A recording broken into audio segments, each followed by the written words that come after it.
एक द्विघाती समीकरण मूल द्वयर समष्टि 5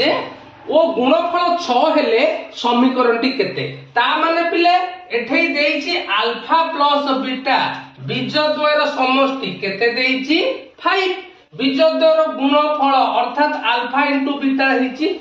6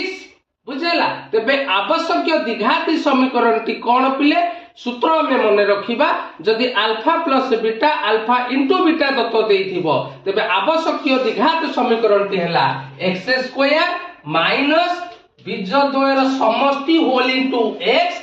प्लस बीजद्वयर गुणफल इज इक्वल टू 0 ता माने इडा हे गला minus x square alpha plus beta पिले अल्फा प्लस बीटा हला 5x plus alpha into beta हला 6 इज इक्वल टू 0 तेणु आवश्यक द्विघाती समीकरण टी हला x square minus 5x plus 6 is equal to 0 so option